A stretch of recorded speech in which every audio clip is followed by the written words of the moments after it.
Hello, hello! Perfidious Pete here, ready to wade into a world of evil and make it, well, probably more evil, in Tyranny. Pete, what the hell is tyranny? Well, the Oxford English Dictionary would tell you that it's any form of oppressive power, especially when wielded by a governmental or some other regulatory body. For instance, when the stupid Food and Drug Administration won't sanction the use of tooth whitening strips on the white parts of the eye as a treatment for conjunctivitis, just because it caused blindness in 99% of the clinical trials. That's tyranny.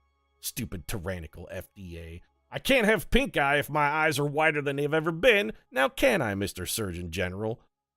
Jerk. But I digress. In this case, not the sort of tyranny I'm talking about. This tyranny is a video game, because of course it is. Specifically, it's an isometric, pausable, real-time role-playing game from Obsidian Entertainment and Paradox Interactive, set in a world where the forces of evil have conquered and subjugated the majority of the planet beneath their hobnailed boots. So, you know, it's basically exactly what's written on the tin. For you millennials out there, think of it as the ironic version of an ironic nickname. Like calling John Goodman Tubby instead of calling him Slim because it's funnier that way. Or calling Vern Troyer Shorty, or calling Sarah Jessica Parker Secretariat. That's what we got going on here. And in keeping with that model of a topsy-turvy world turned so topsy-turvy that it's back to being bottomy-barmy, which in my diseased brain is the opposite of topsy-turvy, I think it's time we start up a new game here and meet our hero, who's going to be pretty much exactly what's written on the tin. Take a look at our settings. Difficulty levels. All right, we've got story mode, which seems okay, basically easy. Normal, we've got hard. Path of the Damned. I like that as a difficulty title. I think we'll probably just play on normal, except for a few minutes to adjust the sliders for recording and whatnot, get the audio levels and such set. I have basically no experience with Tyranny whatsoever. What is expert mode? Disables a number of help work features in the game. Players want to... no, I think we'll keep those on for... I mean, I'm not a smart man. Probably going to need all of the hamburger helper style tips I can get. Like, first off, brown the ground beef before adding it to the macaroni. That's a hamburger helper tip. Trial of Iron. Only one save slot is permitted. If your party is defeated, the game ends. Your save is... Okay, so this is Iron Man mode. Yeah, I'm gonna avoid that like the plague. Not that I won't just play this out and let you see what happens, but Iron Man mode and I for recording stuff. I hate editing, and anytime you get a game crash or something weird happens, I don't like having to splice stuff together. So we'll probably just take that out. So yeah, let's just play regular on normal. Again, this is my first run through Tyranny, so we could, ultimately, if we enjoy the game enough, we'll come back through it, play it on a higher difficulty, maybe even go expert in Iron Man mode. But let's just start at the beginning, shall we? Speaking of starting at the beginning, looks like, we're going to get introduced to some backstory. All right, little beginning exposition. Let's do this, Tyranny. What do you got for me? For over 400 years, the armies of Kairos the Overlord have swept across the known world. All who stood against them fell before their might. Oh, like when Kim and Kanye joined forces and took Even Hollywood by storm. Archons, all right. Women and men of immense power were forced to kneel. Yep, pretty much exactly like Kim and Kanye then. Will. Sorry, Hollywood Now royalty. There's a new Kairos' game in final town, conquest famous for doing has come to effectively our nothing. corner of the world. And two of the Overlord's armies compete for the honor of taking our lands. Okay. The elite disfavored. They don't really and the seem teeming that horde of honorable. the Scarlet Chorus. Scarlet Chorus sounds neat. The voices of Nerat, spy master and archon of secrets, guides the fierce and undisciplined masses of Yeah, the but how come Scarlet he's Chorus. plural? Because as far as I can tell, he's With just each the one battle, dude. Although he the does have two Scarlet faces. Chorus grows stronger Wait a minute.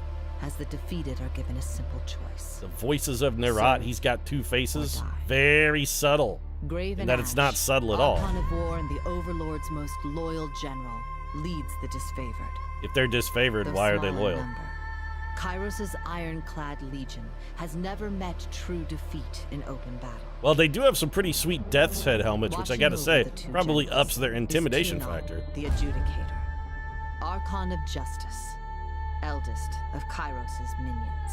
Yeah, how come he looks like Tinon Man-E brings Kairos' faces laws from to He-Man? newly conquered Is there a little lands. knob on the top of Aided his by head that I can spin to make him go from, like, judges and indifferent to happy executioners to of the angry? Overlord's laws. He looks indifferent right now. I'd really You prefer were if he among looked the happy. youngest of the court of Fatebinders when Kairos' armies came to our lands. Okay. How could we have known that the fate of thousands would rest in your hands? Well, because I'm the player character, and in RPGs, that's typically the way it goes. I'm the mover and the shaker of the world forever, it seems. I'm the music maker. I'm the dreamer of dreams. That's just how this, it's the paradigm for this sort of game. So, we're a dude, which is fine because we are going to be playing a male character. And like I said, our main character is going to be a straight shooter.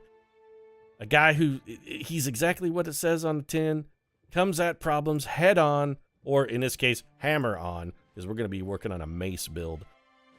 What do we want to like? This looks fine. A big guy, yeah, we're going to be big, going to be kind of dumb. Not a great problem solver our hero is going to be. Really, it's the whole theme for my series here is when all you have is a hammer, every problem looks like a nail. That's going to be the way our character rolls. So, this is fine. Yeah, you're good. What else can we do to customize you? Anything? Oh, we got... okay. We've got some options. We can customize you to one of literally 5 faces. Which one says dunce to me? Oh, there's... okay. This is the face of a mouth breather. Yeah, that's our boy right there. What can we do about hair? We can be bald. Sweet mohawk. Okay. What else we got? Sort of a roughy kind of... just woke up, 5 a.m., tousled hair, kind of One Direction do. Parted right down the middle like you just got hit in the head with an axe. That just seems like we're tempting fate by providing our enemies a target. Sweet mullet. Kind of leaning towards the mullet. Yeah, we're going to be a bemulleted man. That's fine. Okay, what portrait has a mullet? Don't really care about anything other than the fact that our dude has a sweet rockin' mullet here. One of you guys has got to be a mulleted dude. Somebody's got to be rocking the mullet. Embrace the mullet. Got a mullet? No mullet. Got a nice helmet, though. Well, these are... well, we're not a female, so the female portraits don't really... why do they even display? That seems weird. I guess you're like the closest to a bemulleted man. I suppose we'll give you a beard then. I don't want... yeah, let's give you a beard. Wait, should I not? Oh, beards, got it. Here you go. Is that the beard we want to go with? It seems the closest... oh, here, there's our beard. Now we are a bemulleted, bearded man. We look like a very much oafish lunatic, which is kind of what I'm looking for. Like a hobo who just staggered in off the street. That wasn't so hard. On the lookout. You must rest soon. You seem a little educated for my tastes. Interesting. Heads up, we have company. Good work. You learn something every day.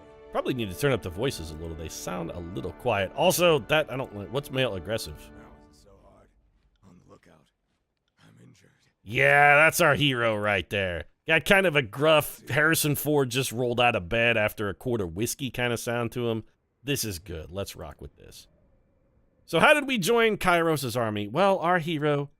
Today, we're a Fatebinder agent of the Archon of Justice. We're by no means free, but as a warrior scholar, a warrior scholar, deputized with discretionary powers to interpret and execute the laws of the Overlord Kairos, you are freer than most. Oh, there are tooltips. So Kairos is the Overlord. Yes, we knew that. One does not apply to be a Fatebinder. One is called by Tunin, the Archon of Justice. And to decline is death. So it's not really a calling so much as just we're press ganged. Millions of men and women live in the dozens of realms ruled by the Overlord. How did you stand out from amongst this teeming mass of desperation and insignificance and gain Archon's notice? That's a good question, because our hero here, he's not a smart man. He's not a clever man. But he is going to be wielding a big hammer. So how did we join Kairos' army? We could have been a pit fighter. I like that. A hunter? Put the whole town to the torch. Well, that just seems a little bit mean. For years, we lived with the wild beastmen in their migratory homes throughout the mountains. But the bounding vipers were a dying breed. Each long winter took a greater toll than the last. And the dwindling tribe was too weak to defend its land. The disfavored came to dispense the ravenous scavengers your tribe had become, finding a human amongst the tribe. The soldiers made a point of taking you alive. News of the wild child out of the north eventually spread to the Archon of Justice, and he ordered you released from captivity. I really like the fact that we were basically raised by wolves. It sort of seems like there couldn't be anything more appropriate. Guild apprentice, noble scion, diplomat, war mage, lawbreaker. Accused of a crime you most certainly did commit, you stood before Tunin the Adjudicator, Archon of Justice, and argued your case with eloquence and conviction. Impressed by your logic, reason, and confidence, he found you guilty anyway. It's rumored that Tunin selects many of his agents from his prisoners who better to capture the wicked than those versed in such ways. In his mercy, Tunin offered you the choice of 2 sentences, decades languishing in prison, or a lifetime serving him in a court of the Fatebinders. Hold on a second. If this Tunin guy is that evil, why would he give us decades in prison? Shouldn't we just be summarily executed? That seems way more appropriate for this sort of setting. Languishing in prison, like they're gonna pay to keep us alive or feed us. I think best case scenario would be 40 years of hard labor. By the way, spoiler, you ain't gonna make it 40 years. You'll be dead in 4 months. Because it's really hard labor. Nah, we're gonna be raised by wolves. I'm a hunter, raised by wolves. I was trained in the following combat style. As one of the Fatebinders, you receive training in the arts of war, the intrigue of magic, and the inexhaustible depths of Kairos' law. Across the Northern Empire, the education of a Fatebinder is second to none. Well, we may buck that trend a little bit. Those bearing the title are expected to read instructions and understand the economies of the realm in which they operate. Literacy and mathematics, skills rarely found on Tyranny. Oh, so the populace... No wonder they were so easily conquered they can't read and don't know how math works? No wonder Tyranny was so easily conquered by Kairos. He's like, well, you know, I know how Pythagorean's theorem works, so we can knock this wall down pretty easily.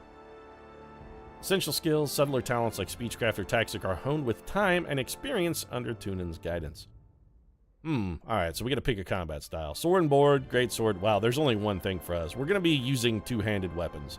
And I don't mean a weapon in each hand. I mean, we're gonna be using the big... There's no hammer? Atrophy spells, vigor spells. No, I want a hammer, though. Like a big hammer. This, maybe we could start with the greatsword and trade it in for a hammer, perhaps? So this gives us bonus to 2-handed weapons. Parry, what does parry do? Defends against melee attacks and spells as well. We can parry spells. What are we, a Jedi? Sweet. Higher skill ranks reduce damage for enemy attacks and may lead to them to miss altogether. Athletics determines a character's ability to traverse difficult terrain as well as their ability to execute complicated moves in combat. Also used in dialogue to determine our ability to intimidate or physically overpower someone. Yeah, that's actually fully appropriate. Choose an ability. Sunder. Target sundered for 20 seconds. Sundered does what? Is that a... Can we, like, mouse over that? Nope. Oh, right-click for details. Does nothing. Sunder, what's the other ability? Cleave. Ooh, that also seems good. Slow attack style with damage. Sweeping cone that hits multiple nearby enemies. Oh, hell yeah. We're going to learn to cleave this shit. Secondary expertise. Believing that all of his agents should be well-rounded, tune in order that you receive training in a secondary combat style. Fatebinders are often deployed into treacherous circumstances, and one's ability to adapt to unexpected changes, like sudden violence or illegal entanglement, can represent the difference between life or death. Yeah, well, sorry, we're a one-trick pony, and also I can't help but notice that this puts an enormous hammer in my hands. So, yeah, we're going to be taking this. We already have cleave. Sunder does what? Target sundered for 20 seconds, but it doesn't tell us what that does. We don't know what being sundered does to our foe. Honestly, I don't really think it matters. So that gives us an even bigger bonus to 2-handed weapons, a bonus to athletics and parry as well. Yeah, I'm cool with this. War Mace. Customize our banner. Well, okay. Done. Maybe we should go with a different color. Oh, we can change our character colors, too. What if we go with, like, blood red? Nah. I kind of like just... Oh, that's good. I like the red and black. Yeah. Are there any other banners with hammers on them? That is not a hammer. It's hammers. All hammers. Club Slugman only knows one way to solve a problem. You hit it. This is the hammer and the nail. We have the hammer. Every problem for us is a nail. This is the Club Slugman method. Now, we're taking the hammer then. What do we want our banner to look like? Red hammer on black? We kind of got, you know, I think I might like black hammer on red. Ooh, yeah, I like that better. Yep, this is the banner of Club Slugman. Let's do this. Enter our name. Our name is Club Slugman. So we are Club Slugman. Club Slugman. Might determines the physical strength of a character. Increased might leads to more powerful attacks and stronger abilities, as well as increasing endurance and defense. Okay, well, let's just go ahead and max that. Can we take points away from anything else, like, say, wits, and put them? No, we have a maximum might. I am comfortable with this. Our wits should be at a minimum. What does wits do? Lowers our spell strength and lowers our magic defense? Yeah, I don't care about magic. This is not a Clug Slugman sort of paradigm. He doesn't give a shit about magic. Vitality? We should have more. Determines a character's physical health and the strength of their personality. Also increases the will defense. Yes, very much so. Quickness? Not really Club Slugman's sort of thing. He's not a speedy man, either in speech or in person. Fitness, or finesse, rather, not fitness. Finesse is used to determine the accuracy of attacks and spells, as well as to increasing Worn Armor's chance to reduce a hit type. Okay, so we want some finesse. What does Resolve do? Endure physical and mental challenges. Resolve is a primary attribute used to derive the endurance, will, and magic defenses. Also increases the durations of afflictions applied by the character. Yep, well, we have a sort of resolve, but it's the fact that we're just kind of too dumb to realize what's going on. Our resolve is that we just got told to do a thing and we aren't imaginative enough to come up with another sort of plan. This attribute is strongly recommended for you because of your training in Greatsword. Why is this? Minus, oh, it must have something to do with endurance. Oh, so we need resolve. The game is saying resolve is a good thing for us. All right, well, let's dump some quickness and finesse and get a little more resolve. So a 12 in vitality. Actually, vitality is not recommended for us, huh? Let's take those back then. Quickness. I don't really care about quickness. If we're going to be slow, let's just be slow. Let's put 1 point back in finesse. Let's put the other 2 in resolve. This seems good. So wits and quickness, dump stats for Club Slugman. I told you, we're going with exactly what's written on the tin. Clug Slugman is not a smart man. Oh, we have skill points. Well, let's put a bunch of those in two-handed weapons. I think we'll take that up to like 50, sounds good. What else should we learn how to do? Throw a weapon? Unarmed combat doesn't really seem important. Athletics seems good. Let's have old club go. We go to a 40? That seems maybe a little high. Let's back that down a bit. Parrying seems useful. Let's take that to 30. And then we have like 2 points left for dodge. Base value. Oh, this is based on quickness and wits, 2 things with which we are not good. What's parry based on? Finesse. We're not really very good at that either. Subterfuge and lore? Subterfuge. Oh, this is our ability to like sneak and stuff? Also pick locks. No. Club Slugman does not pick a lock. Club Slugman smashes locks with the hammer. Do we want to dual wield? Not really. I'm never going to use a bow. Or magic. One-handed weapons, thrown weapons, unarmed combat. None of these things seem useful. What does lore do? Decipher information and put clues together from fragments of information. This skills critical for magic users who wish to learn new rooms or power their spells. Yeah. We ain't about the book learning. This is not, no. Maybe, we max two-handed weapons, huh? I suppose we could put them in athletics, parry. Maybe thrown weapons? What if we could always throw a hammer, right? Nah, let's just put them in. I mean, dodge seems at least, let's put a couple points in dodge. Duck and attack every now and then. Sometimes when you get hit in the head enough, club has learned, experience has taught him that sometimes it's best to duck. Now, there are 2 ways you can start a campaign. One is to just go with quick start, which sort of throws you right in the action, but there is a lot of backstory going on here. We may not get to actually any gameplay in this first episode of Tyranny, because I am going to go through Conquest. We've got to make sure that the saga of Club Slugman is appropriately outset. Let's do this. We're doing Conquest mode. It's time to learn about Club. Has fallen to Kairos, and now the Overlord's eye is on the Tears, our home. The last corner of the world free of Kairos' reign. And Club Slugman aims 2 to fix armies, that. The Disfavored and the Scarlet Chorus march south from the Northern Empire, the last realm to fall to Kairos a century prior. I see. So why are 2 of this guy's armies competing to take the last bastion? Why don't they just work together? It seems like it would fall a lot faster if they made it formed up and went Power Rangers on this. Just, guys, be a Megazord. Come on. Of judgment, the mountainous border that we Tiersmen so long believed unassailable. Unable to agree on a unified plan of defense, the various leaders of the Tiers sit and wait for each other to deal with the conquerors. Until it's too late. Oh, so they're sitting around, Achilles in his tent style. Well, Club Slugman is going to fix that. Achilles ain't going to be sitting in a tent much longer, because I'm going to go bash his tent down with a stick. During the conquest, you will decide your character's actions during Kairos' invasion of the Tiers, shaping the world through which you will adventure over the course of the game. Each choice you make affects your character and how the major factions of the Tiers respond to you. Your decisions matter. Choose wisely. Wisdom and Club Slugman don't really go together. You're 428. You're one of Kairos' conquest. Gotcha. So what's up? Okay, we got a Game of Thrones style piece being pushed onto the table. The Bastard City. Oh, it's the home of Jon Snow. So we're at the North Wall then? Okay, up here with the Night's Watch. Bastard City sits on the northern border between Kairos' empire and the Tiers. Built upon a natural harbor at the crossroads between realms, the city was a nexus of commerce. To the Tiers, it was the center of all wealth. To a northerner, it was little more than a backwater trading post. Its symbolic status as a gateway to the continent made it a natural first target in Kairos' military conquest. Circumstances were ideal for you to prove your worth as a soldier in Kairos' armies. Taking this city would send a message to the rest of the Tiers. Kairos' will is insurmountable. Select a token. Okay, what do you do? Infiltrate the Tiers.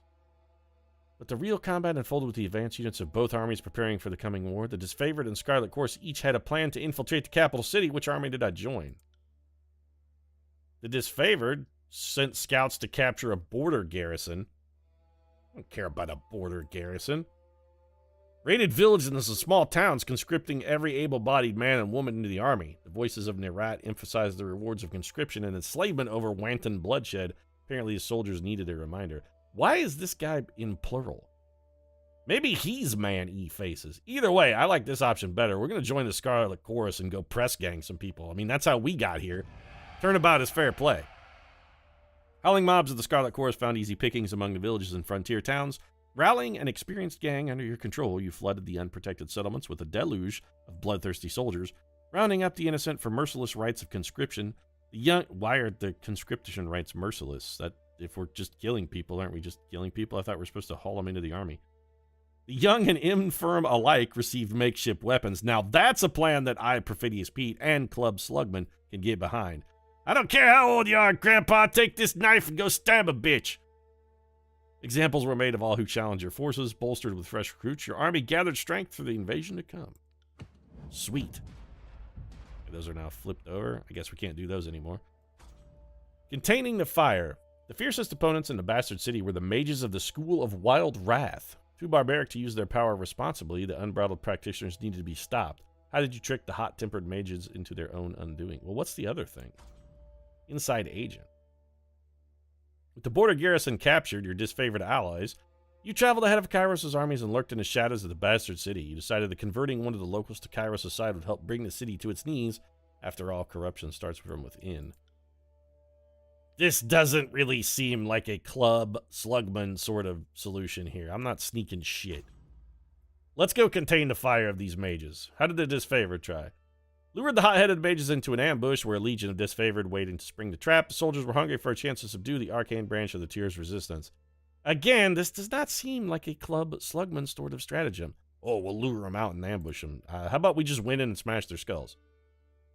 Tricked the guild elders into meeting with the voices of Nerat, Archon of Secrets. The Archon was notorious for his cruel and mysterious interrogation techniques. The mages were never seen again. I don't really feel like Club Slugman is smart enough to pull this off, but maybe he wasn't told it was a trick. Maybe they just sent Club and said, here, take this note to the elders and tell them to come see the voices of Nerat. And Club just quietly bobbed his head and did as he was told. I'm going with this one. There were few who could describe what horrors the Archon of Secrets visited upon his enemies during the conquest. Whether the Elder Mages knew little of the Archon's reputation or met with him out of a curiosity didn't matter. Once the flap of the Archon's tent closed, none of them were heard from again, save for a strangled cry of alarm that ended just as swiftly. Ended just as swiftly as what? The tent flap closing? This is an ambiguous modifier. You need to give us something to go with as. Leaderless, the School of Wild Wrath fell into disorder, and their remaining members were slain by the disfavored or conscripted into the Scarlet Course. I really like the Scarlet Chorus's necromonger, you keep what you kill strategy. I'm feeling like maybe we got kind of a Chronicles of Riddick action working here. Tactics of infiltration placed you in the bastard city ahead of the main armies. Your work softened the city's defenses for the arrival of Kairos' forces, but you wanted a decisive gesture that would give your allies a meaningful advantage. How did you assist in the fall of the bastard city? Okay. Challenge the commander of the bastard city's defenses to an honorable fight to the death, and the disfavored wish to spare soldier lives for battles ahead and civilian lives for occupation. This gives us an ability. Warrior's Respite. Stand your ground in the face of defeat. During this time, you regenerate health rapidly, but your damage is significantly reduced. Okay. An honorable duel? That seems very Club Slugman. Spreading the word of Kairos, you converted the poor and disaffected into a hidden army of the Scarlet Chorus. Once the dust settled, the army wished to bolster their troops with these sleeper cells. No, I'm not smart enough for that. Keeping to the shadows, you eliminated the leaders of the bastard city one by one. Now, this is not a club. No, we just walked up to the leader and said, "Fight me!" And he's like, "Come at me, bro!" And then we smashed his head in with our club. I'm picking this one. City Marshal was an old but experienced fighter, and his value to the guard was an accepted truth. After making guarantees for your protection, you met him in the square of the market district and fought in view of tense onlookers. Battle drew on longer than you thought possible. Good fortune struck when an ornamental chain hanging from the marshal's armor snagged the quillion of his sword, granting you the opportunity to end his life swiftly. Kairos' forces celebrated your return to camp and the dissolution of enemy morale. All agreed that the bastard city was poised to crumble. Cool. So we ruined the bastard city, walked in, found the captain of the guard, smashed his brain in with our mace when his clothing got caught together. We dollar billed him is what we did.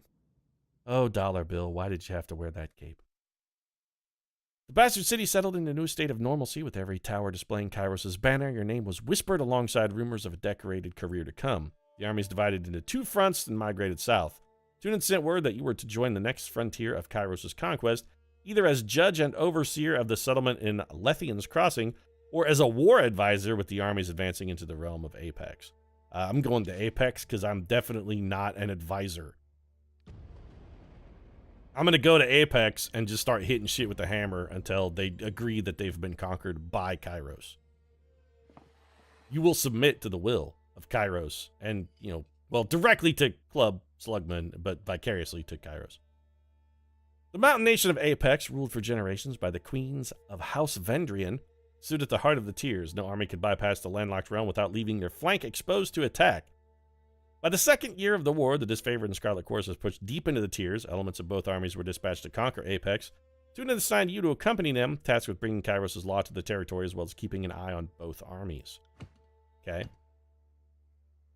So what do we got here? School of Water Mages. The disfavored wish to annihilate the school while the Scarlet Chorus insists on keeping the mages wishing to learn. I don't care about mages. The Battle of Edgering Pass. Edgering Pass. Sounds vaguely dirty. This is the place for Club Slugman. Disfavored sent their most destructive ally to crush Edgering Fort, where they spend a lot of their time edgering and thus not defending it too well because they're masturbating all the time. Cairn, Archon of Stone, buried the stronghold under an avalanche triggered from the surrounding mountains. The Scarlet Chorus were promised captured enemies for recruitment, yet none survived the onslaught. The Chorus demanded compensation. So they didn't even fight, they just buried him in an avalanche? Congratulated disfavored for taking pass without risking the lives of Kairos' loyal servants. At this stage of the campaign, it was vital to use any advantage that would mitigate. No, that's not a Club Slugman sort of solution. Upheld the Scarlet Chorus' claim, demanded the youngest disfavored scouts join the chorus to settle the debt. Hell yeah, you fight like a man, disfavored. No clever tactics. If you want a man dead, you walk up and plant your hammer square in his skull. In the aftermath of your ruling, the main force of both armies turned out to witness the disfavored scouts conscripted into the Scarlet Chorus, a rarity of which few could recall any precedent. Archon Graven Ash, though vocal in his earlier opposition, held his dignity and shed only silent tears for his lost soldiers. The chorus mob swarmed around the new recruits, hoisting them up and tearing at their disfavored raiments as they began a hazing ritual that lasted through the night. Oh, hazing. And by that you mean a little bit of sodomy. Why don't you just say they sodomized them through the night? If that's the hazing ritual that gets you jumped in, I guess it basically makes the Scarlet Chorus the Spartans.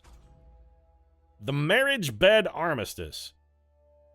Enemy readied for a peacetime festival as Kairos' forces armed for battle. The disfavored paid no mind to the southern custom and planned to attack the Venrian forces during their annual celebration. Scarlet Chorus insisted on a day of non-violence. As former Tearsman, many could grasp the decency of a temper. I don't care about this. Fighting! Scarlet Chorus soldiers were seen wearing disfavored gear, supposedly taken from those who fell in battle. Disfavored were outraged, citing tradition that their armor passed only to next of kin within the army?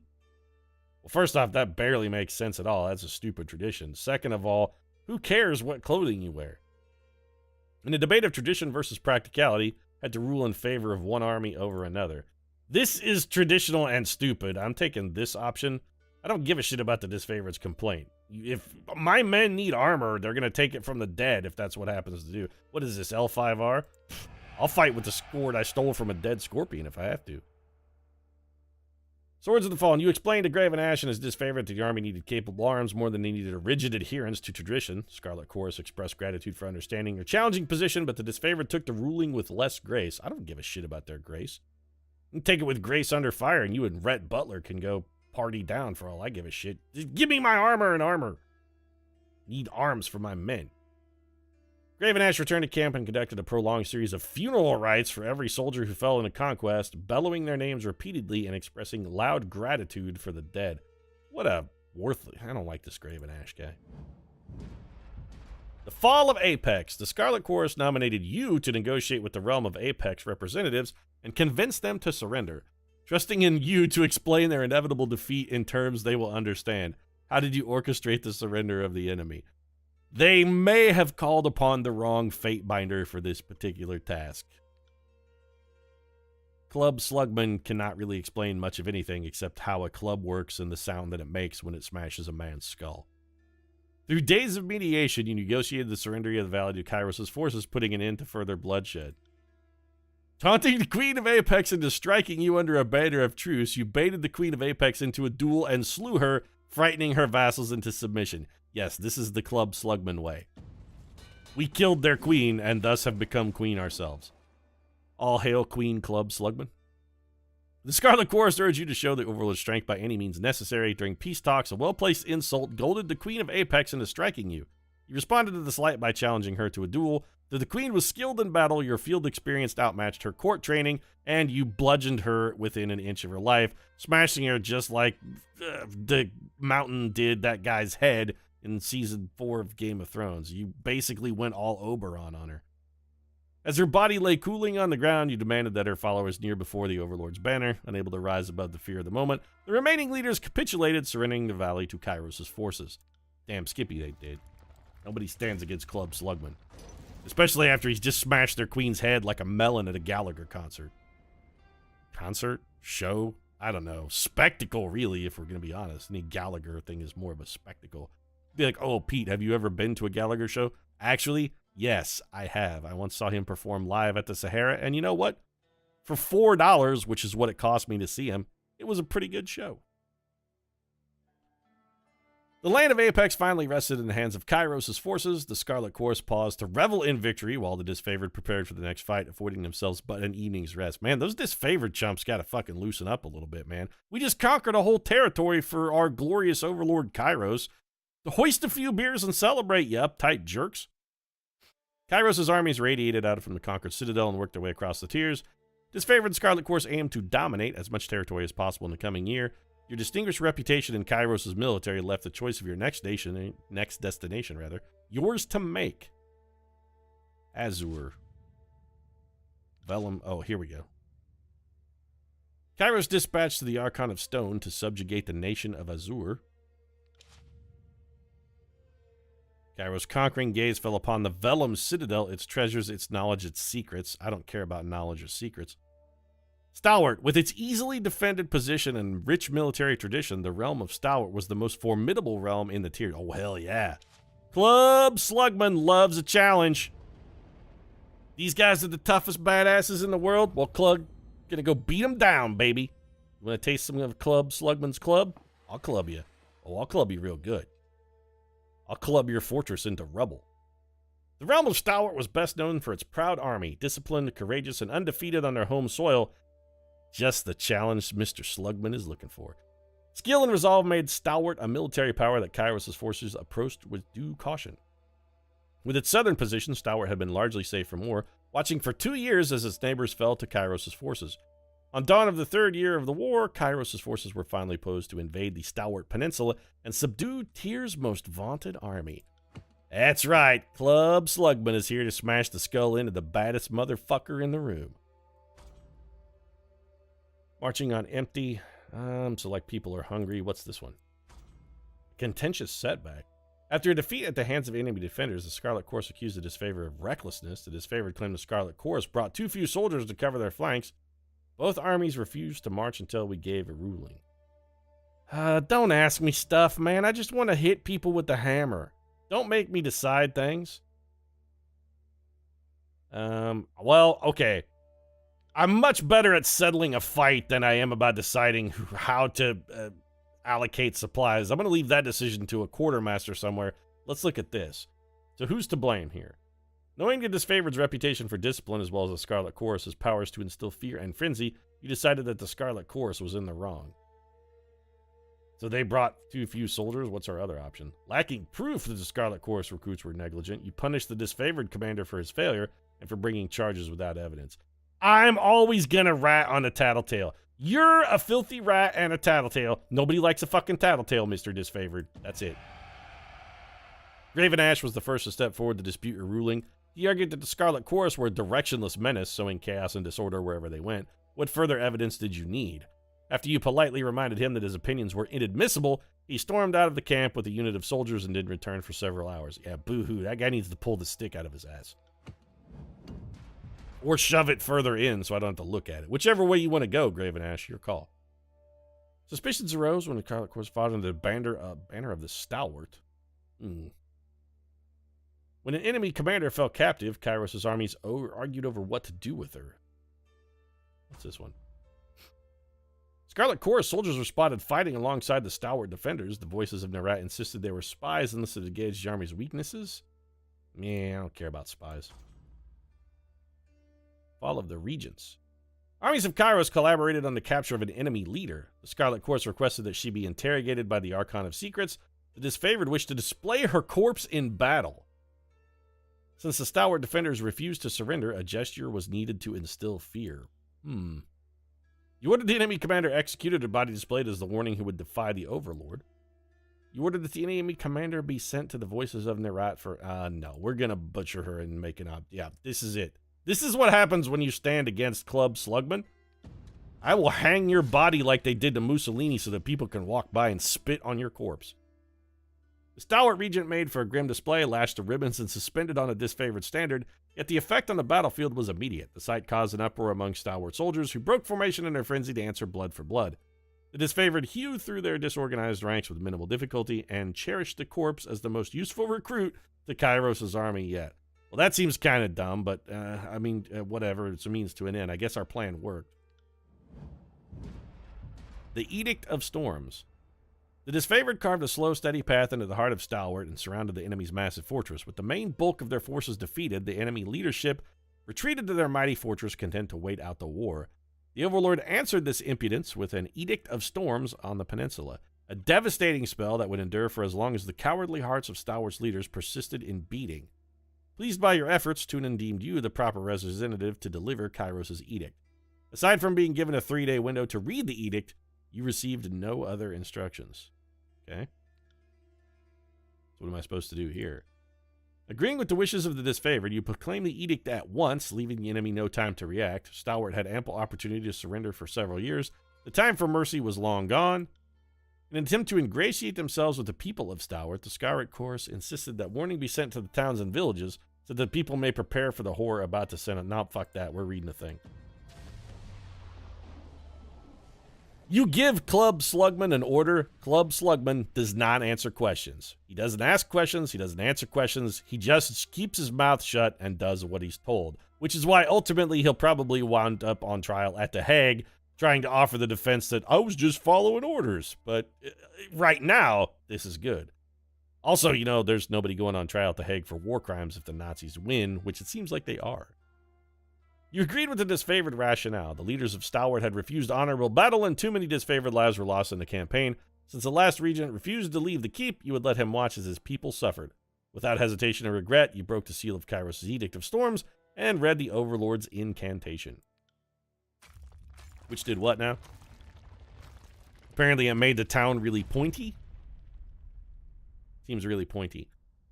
The Edict of Storms. The skies cleared as you read the final words of the edict. A flurry of wind and rain whipped through the rolling plains and craggy canyons, turning rocks, uprooted trees, and hapless soldiers into hazardous shrapnel. Armed with a measure of foresight, you were able to remove yourself from the area before the storms grew more violent. Over time, nearby communities told of cyclones consisting of thousands of soldiers' worth of limbs, spears, armor, and skulls. What's more, the weather showed no sign of dissipating. Several units of disfavored who fought the enemy in spite of the advancing storm were caught up in the Overlord's magic. Yeah, boo-hoo. Those few survivors regrouped and nursed their wounds. Their failure to topper the Stalwart Legion shamed them into believing the dead more fortunate. The name Stalwart fell from use. People took to calling it the Blade Grave. Cool. Yeah. For the remade landscape festooned with the iron and bronze armaments of two once great legions. As Kairos' forces departed, you spared a glance back at the ruins of Stalwart, marveling at your work. Nobody stands against Club Slugman. You didn't have long to rest before Tunin called you into service once more. Now what, Tunin? I've conquered every place you ever sent me. Conquest complete. You have reached the end of Kairos' conquest. Do you want to continue or erase your progress? No, I don't want to erase my progress. The saga of Club Slugman is off to a damn fine start here. We got to see what this cat's all about. We got to see what he can do. Also, we've been playing for like 40 minutes, and I have not yet had a chance to smash anyone's skull. And Kairos' invasion has shattered all major opposition in the tiers. The Younger Realms, the Bastard Tier, the Free Cities. All who defied Kairos lay broken by battle, or bowed in surrender. Yeah, broken in battle by the mighty hammer of Club Slugman. The Disfavored and the Scarlet Chorus now control our lands. Well, my land specifically. I'm Club Slugman, and I'm in charge here. I don't care what anybody else says. But our will is not yet extinguished. Not entirely. In the valley Wait, why is this girl narrating as if she's on the opposition? To bow to Kairos have banded together in defiance. Violating an oath of surrender from 2 years prior, we have staged. This man has a spear through his head. Murdering the disfavored and is that one of those novelty hats, dude? Like where you're wearing an arrow shirt, except it's a hat and that's a spear instead of an arrow? Because, ow, that looks really painful.